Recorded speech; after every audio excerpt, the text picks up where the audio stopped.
Hello అండి, నమస్తే. నేను మీ సంధ్య. వెల్కమ్ టు సంధ్యాస్ వంటల పుస్తకం. ఈరోజు మన వీడియోలో మా చిన్నప్పటి రెసిపీ ఒకటి ఈరోజు మీకు పరిచయం చేస్తాను. మా చిన్నప్పుడు స్వీట్ తినాలనిపించినప్పుడు మా అమ్మ చేసేటటువంటి 10 నిమిషాల్లో ఈ తీపి బొండాలు అనేవి చేసిస్తుంది.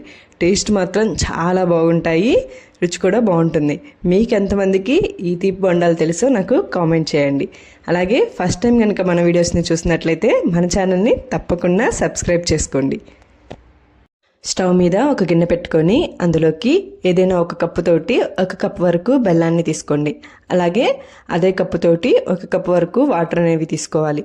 ఇలా వాటర్ అనేవి పోసుకున్న తర్వాత బెల్లం అనేది పూర్తిగా కరిగిపోయేంత వరకు ఇలా కలిపుకుంటూ బెల్లాన్ని కరగనివ్వాలి. బెల్లం అనేది పూర్తిగా కరిగిపోనివ్వాలి. బెల్లం అనేది ఇలా పూర్తిగా కరిగిపోయినప్పుడు స్టవ్ అనేది ఆపేసుకొని పక్కన పెట్టుకొని ఉంచుకోండి.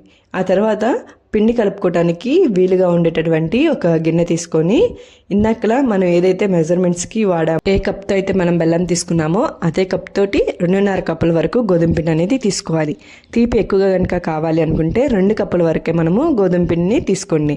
ఇందులోకి చిటికెడు ఉప్పు అనేది వేసేసుకొని ఒకసారి బాగా కలబెట్టుకోవాలి. ఇలా ఒకసారి బాగా కలబెట్టుకున్న తర్వాత మనం ముందుగా కరగబెట్టుకున్నటువంటి బెల్లాన్ని ఇందులోకి వడకట్టుకొని తీసుకోండి. నలకలు కనుక ఏమీ లేవు అనుకుంటే డైరెక్ట్గానే తీసుకోవచ్చు. ఇలా బెల్లం వాటర్ని తీసుకొని మనకి వాటర్ కనుక వేడిగా ఉన్నట్టు అనిపిస్తే స్పూన్ తోటి ఇలా పిండి అంతటిని చక్కగా కలుపుకోవాలి. ఇలా పిండి అంతటిని కలుపుకునేటప్పుడు మిగిల్చుకున్న వాటర్ని కూడా సరిపోవు అనుకుంటే ఇందులోకి యాడ్ చేసుకోవాలి. ఈ బెల్లం వాటర్ కనుక సరిపోలేదు అనుకుంటే మనకి నార్మల్ వాటర్ అయినా పోసుకొని పిండిని కలుపుకోవచ్చు.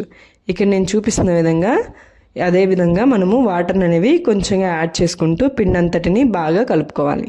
ఇలా చేత్తో అయినా సరే మనం పిండిని బాగా కలుపుకోవాలి. ఇక్కడ నేను చూపిస్తున్న కన్సిస్టెన్సీ వచ్చేంత వరకు మనం పిండిని కలుపుకోవాలి. ఇలా కలుపుకున్న తర్వాత పిండి అంతటిని ఒకసారి ఒక 5 నిమిషాల వరకు బాగా వేళ్ళతోటే మనం పిండిని కలుపుకోవాలి.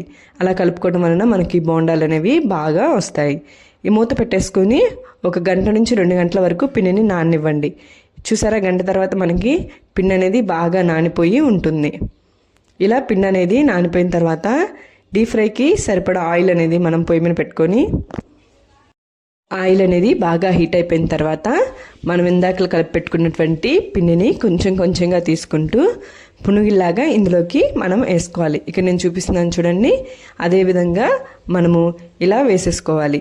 పునుగుల్లాగా చిన్న చిన్నవిగా కానీ పెద్దగా అయినా కానీ వేసేసుకోవచ్చు.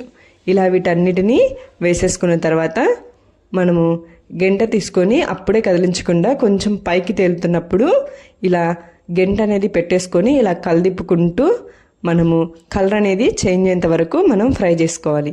ఫ్లేమ్ అనేది మరీ హైలో పెట్టకుండా మీడియంలోనే పెట్టి వీటన్నిటిని మనము ఫ్రై చేసుకోవాలి. హైలో పెట్టేస్తే లోపల ఉడకకుండా పైన అనేవి కలర్ చేంజ్ అయిపోతాయి.